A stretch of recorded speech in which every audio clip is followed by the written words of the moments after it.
I would like to present to you our guest today, Ms. Stella Mihailidou, who is a commissioner for state aid control. And that's very important. It's the first time Vesni Kiprat does an interview with the commissioner of this field of activities. And Ms. Stella, first of all, welcome and thank you very much for accepting our invitation to have this interview.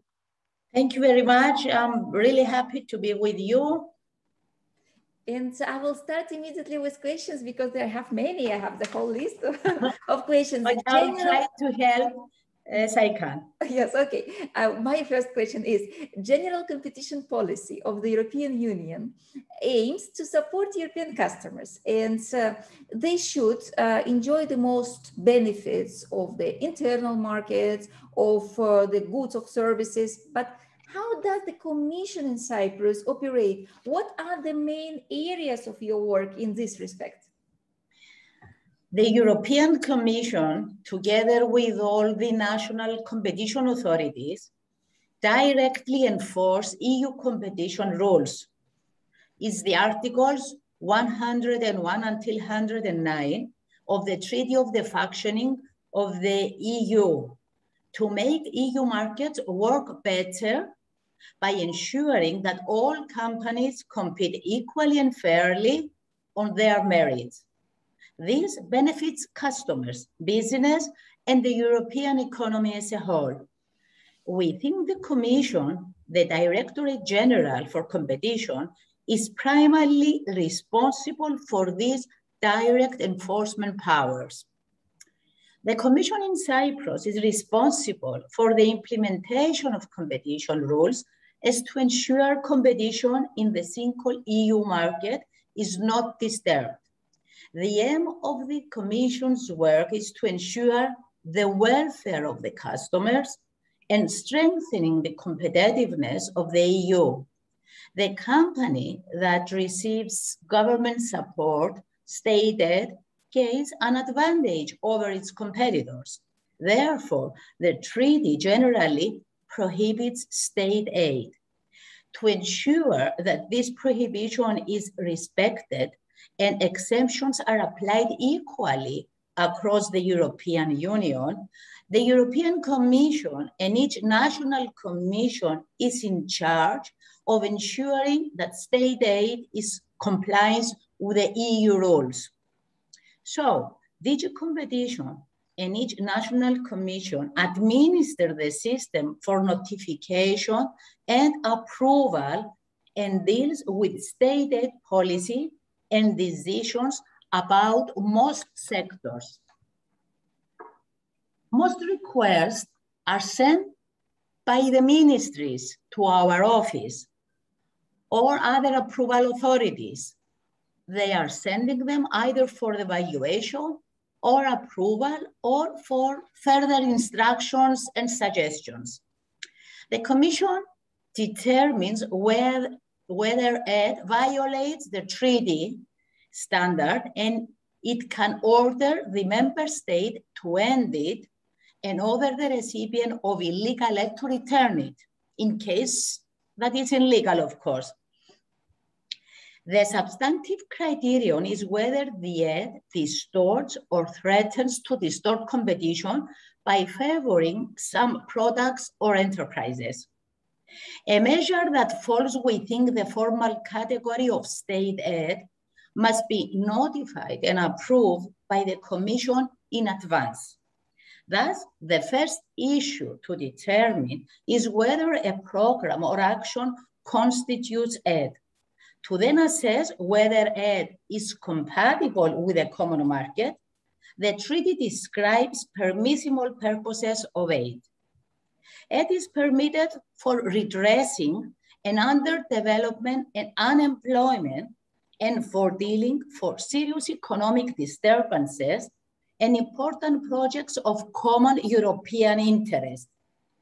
Aid for other regional development and for promoting culture and preserving heritage is permitted only where it does not adversely affect trading conditions to an extent contrary to the common interest.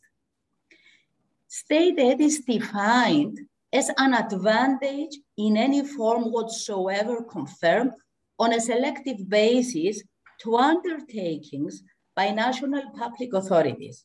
Therefore, subsidies granted to individuals on general measures open to all enterprises are not covered by this prohibition and do not constitute state aid. Examples include general taxation measures or employment legislation. To be a state aid, a measure needs to have all of the following features. There has been an intervention by the state or through state resources. There must be an intervention which gives the recipient an advantage. This intervention must be selective, and this intervention might or distorts the market through competition. But despite the general prohibition of state aid, in some circumstances, government interventions are necessary for a well-functioning and equitable economy. Therefore, the treaty leaves room for a number of policy objectives for which aid can be considered compatible. The legislation stipulated these exemptions, and here we have the General Block Exception Regulation, which allows the Commissioner to approve state aid for certain sectors under specific conditions. Also, according to the de minimis regulation state aid de minimis is granted within the authority of the ministers for the maximum amount of 200,000 over a period of 3 years, except for certain sectors, given that the specific declaration is signed by the entrepreneurs. But although it is given by the ministries, this is always under the administration of our office. The laws are regularly reviewed to improve their efficiency and to respond to the European Council's calls for less but better stated aid to boost the European economy. Thank you. You told not only about what Commission does, but also about all these regulations that are in force. Mainly is 3 lines. Is the de minimis, is the general exception regulation, and is also the application, the notification from the European Commission. Yes, may I summarize and simplify a little bit? The Commission, your Commission, should look that the state does not support one company at the expense of others, correct? Yes. And not to support financially continuously one company, let's say within 1 or 2 or 3 years, while others, let's say private business, will be suffering. And that's what was happening before entering the European Union. Cyprus had state airline, which was subsidized, a telecommunication company that was subsidized. And now we are in the process of privatization of electricity authority, which was a semi-governmental company and was subsidized. Was it about this as well? Is it to control the support to these big companies as well, or it's excluded of your authority? Just a minute. I think I lose the voice for a... Okay. Okay. Now, now it's okay, yes. And my question was about semi-governmental organizations. Do we consider that the state aid to, let's say, electricity authority is breaking the competition rules? Yes, and it depends on the part. For example, electricity authority has one part which is monopoly and another part which is open to the economy. So the one that is open to the economy is treated in a different way. And there we have to make sure that the competition is not distorted. But in the case that electricity authority offers the monopoly services, there you cannot do a lot of things. Yeah, in this example, yes. What are the major decisions that were taken by the Commission during, let's say, 2021, if you would name only 2 or 3? Okay, I would say that there are some decisions that are coming from the European Economic Commission, and some that they are within our limits, our approval, within our, according to the general block exception rules, which is within my authority to approve.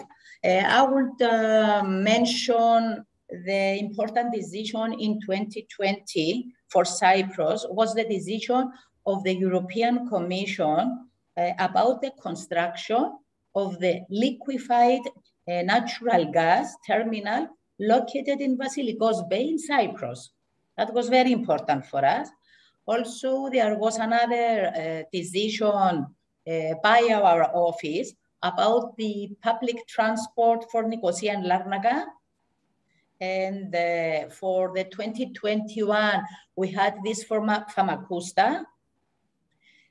And also there are many decisions for the agricultural sector, decisions about the disabled persons, and also about veterinary services. But how the Commission is involved? For example, the case of public transport.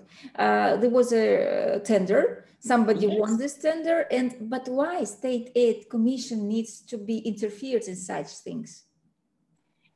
Although it's a state aid, under the general exemption rule, the commissioner has the right to approve some state aid and consider it as compatible with the EU regulation. And this is the room and the space given by the Commission, European Commission, to the different states to approve within their limits so as to be more efficient and to leave the economy to work as efficient as possible. Yes, but I believe there is a certain minimum of aid. For example, you're not going to approve a state aid of 10,000 euro. Otherwise, you would be loaded of work. What? Yes, but this improves the public transport within the country, and this does not distort the competition between the other EU countries. Because the most important thing is to make sure that the competition is not distorted between the EU countries. So, given that this, for the example, the transport improves the functioning of the country, for example, of course, there are many other reasons for that, but the one and the most important reason is that this improves the functioning of the whole country in general. Also, I would say for 2020, there was the Commission's recovery package for the European that reiterates the importance of the European Green Deal. And that was about the EU's growth strategy. And the communication accompanying the recovery package reflects the need to prioritize green investments. And this has given priorities. And we are here to follow the priorities given by this Commission's recovery package. Also, the state aid rules have to deal with the vast investments that the EU will need to make Europe climate neutral by 2050. So decisions, mainly in 2021, will be taken towards this direction. That was my next question. What is your future plans? What are you planning to do in 2021?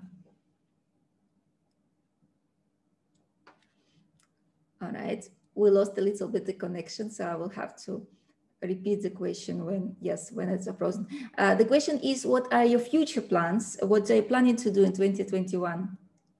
You know, as one of national commission of the EU, it is important and essential to contribute to the success of the strategic plan 2024 of DG Competition, which contains the overall strategy of DG Competition. The purpose of the strategic plans and management plans is to help Commission departments align their work with the Commission's overall policy objectives and plan and manage activities in order to make the most efficient use of the resources. In their strategic plans, Commission departments describe how they will contribute to the 6 political priorities of the Commission. They define specific objectives for their department and a 5-year period, as well as indicators to help them track progress.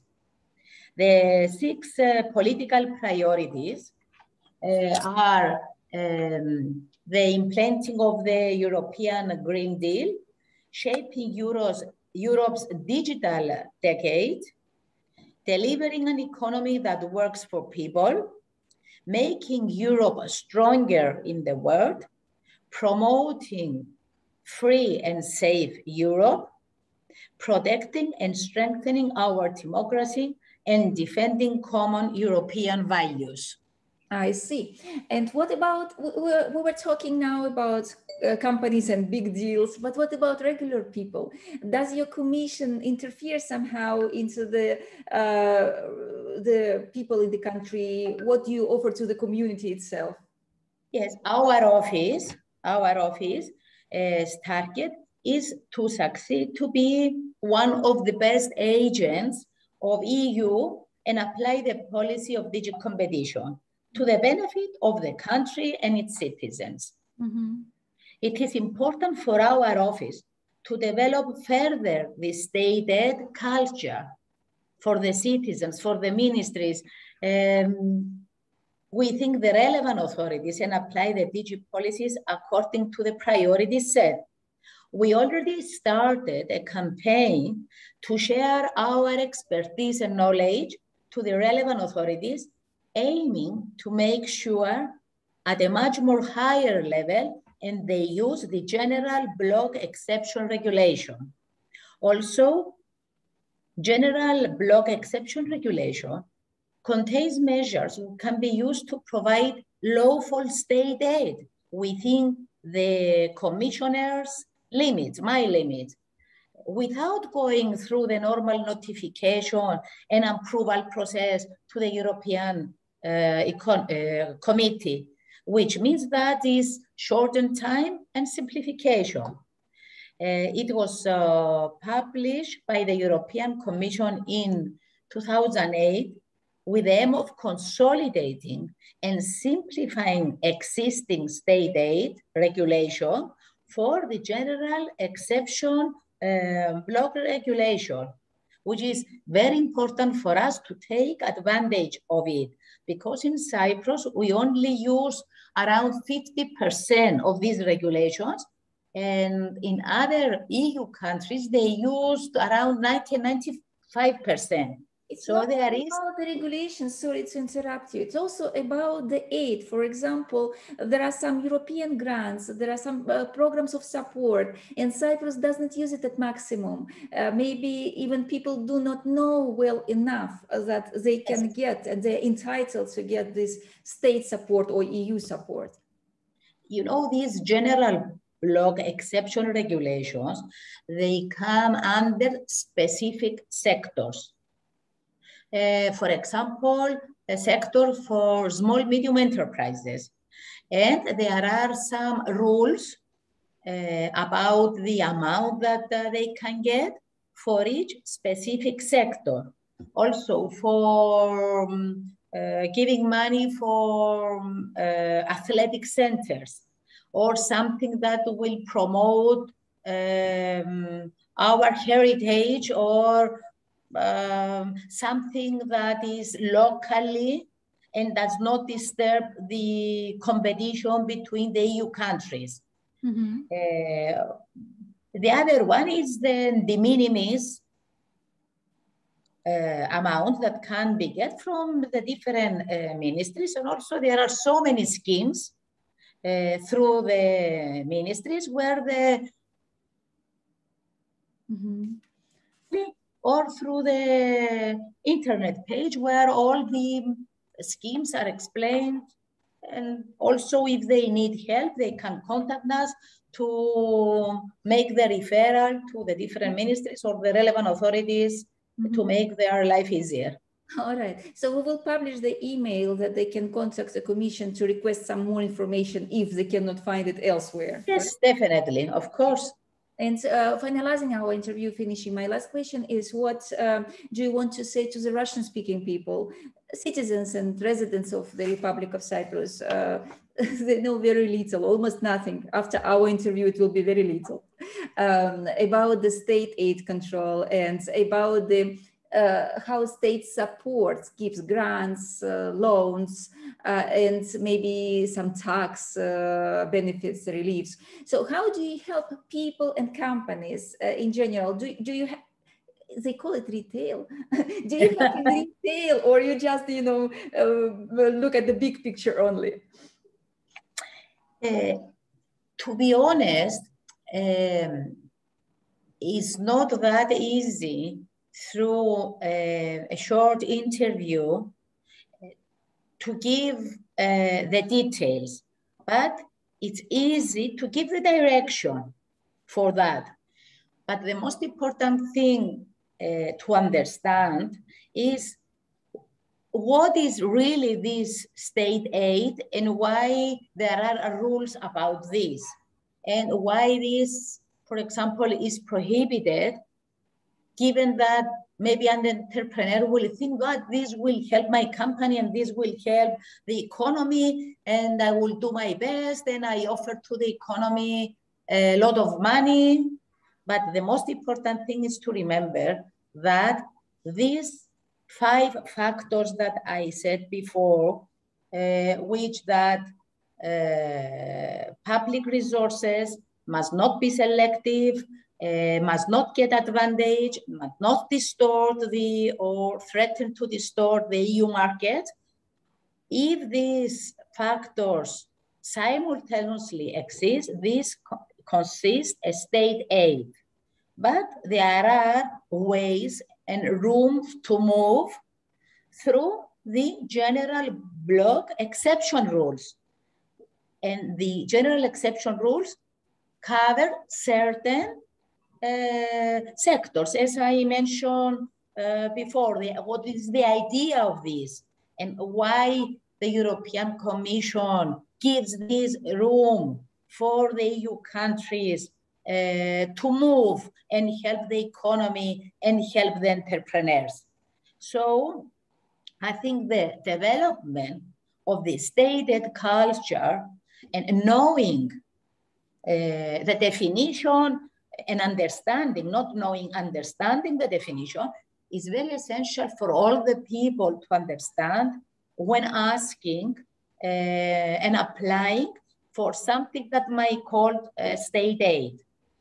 I would invite all the citizens to our office and to give the direction and help in case they have a specific project, to share their ideas, to give them the direction and explain them about state aid more if they need. The same that we do now, that we start the campaigning, as I told earlier, with the ministries, about giving state aid to the entrepreneurs and helping them to improve their enterprises and the economy at the end. This will benefit the economy. Yes, that's for sure. And thank you for suggesting that people can contact you and get more information or even come there with their ideas. because now our country, like the whole world, pass a very difficult period when economic links are destroyed, when the previous way of doing business does not work anymore in the new economic realities. And of course, the state aid and even just a simple advice, the regulations and what a business person can expect. It's very valuable for survival of some companies, for yes, definitely their well-being in the future. It's very important as well to note that for this period, you know, COVID period, there is the special temporary framework that refers to different. Mm-hmm. We lost you for a while, we don't hear. So there is a state framework that refers to different, and then we didn't hear you. State framework to refers to different. Could you repeat? You didn't hear me? Mm-hmm. Okay. Is the temporary framework for facing COVID-19, which covers certain sectors and of the economy that customers can apply there until 1.8 million. Mm-hmm. But given certain conditions, for example, the government guarantees given for getting loans from the banks, that is at this stage still examined from the European Committee, is under the temporary framework. All right. Okay. Thank you very much. We will, at the end of our interview, we will publish also contact details so people can get in touch. And thank you for your time and explanations today. Thank you very much. I will be back with all the details of our office, so as people are communicating with us. And I hope that will be as helpful as possible to you and to your community. Thank you very much. Thank you. Bye-bye.